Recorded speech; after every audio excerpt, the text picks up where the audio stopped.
साल 2001 हरियाणा कैडर के आईएएस अफसर वाई पूरन कुमार मंगलवार यानी बीते कल 7 अक्टूबर को अपनी सर्विस रिवॉल्वर से दोपहर में गोली मार लेते हैं। और इसके बाद जब उनकी मौत हो जाती है तो इंफॉर्मेशन पुलिस वालों तक पहुंचती है। आनन फानन में कई टीमें एसएसपी के निर्देशन में पहुंचती हैं और वहां से सब कुछ जब्त किया जाता है।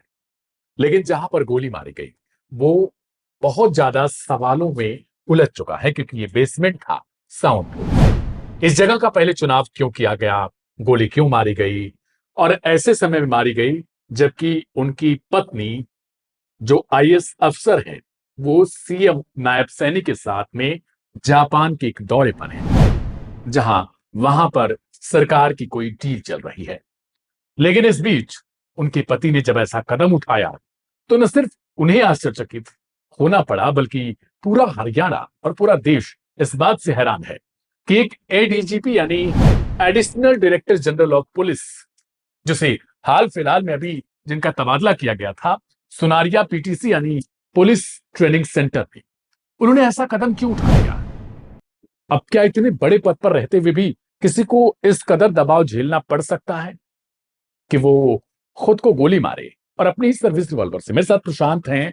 प्रशांत, इस खबर के बाद कहीं ना कहीं ये सवाल खड़ा होने लगा है कि आखिरकार ऐसा क्या था उनके साथ जो उन्होंने खुद के लिए इस तरीके के कदम को चुना। देखिए, जिस तरीके से एक अधिकारी ने इतना बड़ा कदम उठाया है उसमें सवाल उठने लाजमी है और लगातार अब जांच हो रही है कि आखिरकार इन्होंने ये कदम क्यों उठाया। इसी बीच कुछ खुलासे हुए हैं, जो वो खुलासे वो हैं भ्रष्टाचार से जुड़े मुद्दों पर।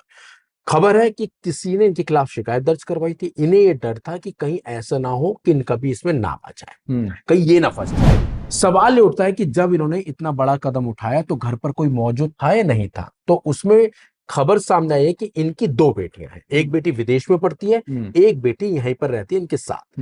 वो उस समय घर पर मौजूद थी। बताया जा रहा है कि जब इन्होंने ये बड़ा कदम उठाया है, ये खुद ही बेसमेंट में गए, उसके बाद इन्होंने अपने आप को गोली मार ली। इसके बाद कुछ ही देर बाद बेटी इनकी बेसमेंट में जाती है, वो इस पूरे घटनाक्रम को देखती है, वो भी एकदम हैरान रह जाती है, क्योंकि जो शख्स उसके साथ बैठा था वो अचानक ऐसा कदम उठा ले तो हैरान होने वाली बात ही है। उसके बाद उसी बेटी ने ये कॉल जो पुलिस को गया है उसी ने कॉल किया था। इसके बाद पुलिस आई है, पुलिस ने सारी चीजें देखा है, उसके बाद पुलिस ने पूरे जो बेसमेंट था उसको अपने अंडर में ले लिया। उसके बाद अब जांच शुरू हो रही है। जांच में यही आ रहा है कि ये जो मामला था भ्रष्टाचार से जुड़े मामले थे, इनके खिलाफ भी शिकायत दर्ज हुई थी। इसी के डर से इन्होंने ये बड़ा कदम उठाया है। एक और चीज मैं बता दूं कि एक शराब कारोबारी हैं जिन पर जिन्होंने आरोप ये लगाया है कि जो वाई पूरन कुमार जिन्होंने कल ये कदम उठाया, उनके एक गनर सुशील, उन पर यह आरोप उस शराब कारोबारी ने लगाया कि फोन करके उनसे 2.5 लाख रुपए की रिश्वत हर महीने मांगी गई है। यानी हर महीने 2.5 लाख रुपए उस शराब कारोबारी को इनके नाम से मांगा गया, वाई पूरन कुमार के नाम से, और उसी के नाम पर एफआईआर दर्ज हुई। अर्बन एस्टेट थाने में सोमवार को वाई पूरन कुमार के नाम पर भी एक एफआईआर दर्ज हुई थी, जिसके बाद अचानक से इन्होंने ये कदम उठा लिया। अब सवाल ये खड़ा होने लगा कि आखिरकार जो सोमवार को एफआईआर दर्ज हुई थी वाई पूरन कुमार जी के नाम पर, उसे अब तक ऑनलाइन क्यों नहीं किया गया, क्योंकि उसकी डिटेल भी नहीं है। उसे कथित तौर पर छिपाया भी जा रहा है। कुछ मीडिया रिपोर्ट्स में इस बात का जिक्र है। अब जब वाई पूरन कुमार की तरफ से ऐसा कदम उठाया जाता है तो उनके परिवार वाले आश्चर्यचकित हैं। उनकी पत्नी का इंतजार हो रहा है, क्योंकि पोस्टमार्टम उनकी पत्नी जो कि आईएएस अफसर हैं, और मैंने बताया कि वो इस वक्त जापान दौरे पर हैं सीएम नायब सिंह सैनी के साथ। तो जब वो आएंगी तो उनके रहने के दौरान ही उनके पति का जो पोस्टमार्टम है वो कराया जाएगा, और जो गोली है वो उनके सिर में उन्होंने मारी है खुद से। इसके अलावा बता दें कि हाल फिलहाल में उनका, मैंने बताया कि सुनारिया पीटीसी यानी पुलिस ट्रेनिंग सेंटर में उनका तबादला भी किया गया था। कुछ जो वहां से लेटर मिले हैं, उन्होंने जहां पर इस घटना को अंजाम दिया, उस लेटर में कुल 8 पन्ने के शायद वो लेटर हैं, और उसमें उन्होंने इस बात का जिक्र किया है कि काफी ज्यादा दबाव था उनके ऊपर, उनके पुलिस प्रशासन से, यानी जो एक महकमा है उससे भी उनके ऊपर दबाव था। कुछ भेदभाव का भी उन्होंने आरोप लगाया है। आपको बता दें कि आईजी इस वक्त इंस्पेक्टर जनरल के पद पर भी तैनात रह चुके हैं। कई जगहों पर उन्होंने अपनी अच्छी सेवाएं भी दी हैं, जिसका जिक्र लगातार मीडिया रिपोर्ट्स में किया जा रहा है।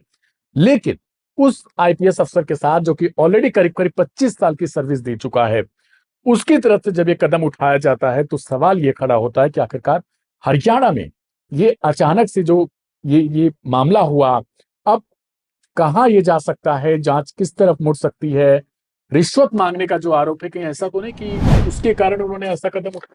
देखिए, ये जांच का विषय है, लेकिन अभी जो बात सामने भ्रष्टाचार से जुड़ी हुई आ रही है। लेकिन आपको बता दें कि अधिकारियों से, पुलिस के कई अधिकारियों से इनके विवाद होते रहे हैं।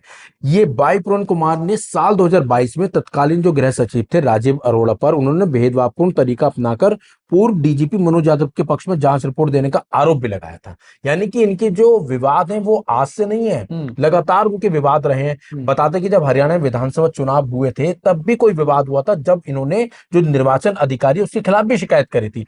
यानी हो सकता है इसके पीछे कोई एंगल भी हो सकता है, लेकिन अभी जो एंगल आ रहा है सामने, केवल वो भ्रष्टाचार से जुड़ा मामला आ रहा है और अभी उसी एंगल पे जांच चल रही है। और माना जा रहा है कि भ्रष्टाचार के आरोपों के डर के बाद ही उन्होंने ये बड़ा कदम उठाया है। अभी वाइफ इनकी विदेश पे है और माना जाए कि वो आज शाम तक पहुंच सकती है भारत। लेकिन जांच अभी चल रही है, जांच के बाद ही साफ हो पाएगा कि इस पूरे घटनाक्रम के पीछे आखिरकार है क्या। और आपको बता दें कि मनीषा जो हत्याकांड है उसकी भी जांच यही अधिकारी कर रहे थे। और सवाल उठता है कि कहीं ऐसा तो नहीं कि इससे भी जुड़ा मामला हो जाए। हो सकता है, क्योंकि लगातार मनीषा हत्याकांड की जो जांच है वो सीबीआई कर रही है और सीबीआई, खबर है कि 25-30 दिन के बाद सीबीआई भी दिल्ली लौट चुकी है। और इसी बीच एक अधिकारी जो इस हत्याकांड से जुड़े हैं वो खुदकुशी जैसा कदम उठा लेते हैं। तो सवाल उठ रहे हैं, भ्रष्टाचार और अन्य मुद्दे भी अब सामने आ रहे हैं। पुलिस के जो तमाम बड़े बड़े अधिकारी, उनसे भी इनका लगातार विवाद रहा है। तो इस एंगल से भी अब हो सकता है जांच हो। बहरहाल प्रशांत, आपका धन्यवाद।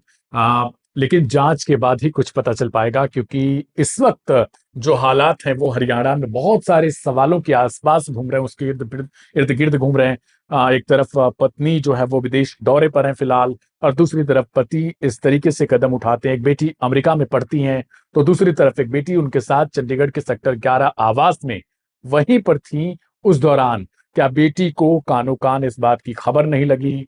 साउंड प्रूफ बेसमेंट में उन्होंने जब ये कदम उठाया तो क्या आवाज गोली की इतनी तक नहीं थी कि कमरे में पहुंच सके जहां पर उनकी बेटी थी? क्या वो उस वक्त उसी कमरे में थी या फिर वो बाहर थी? ये भी सवालों को कहीं ना कहीं जन्म देता है। अब बहुत सारे जो सवाल हैं उनके जवाब सिर्फ और सिर्फ पुलिस दे पाएगी जब जांच में ये खुलासा होगा। दूसरी तरफ पोस्टमार्टम रिपोर्ट का भी इंतजार होगा, और जो भी कुछ अपडेट इस मामले में आएगा लाइव हिंदुस्तान पर हम आपको देते रहेंगे। बहरहाल आप सभी का शुक्रिया।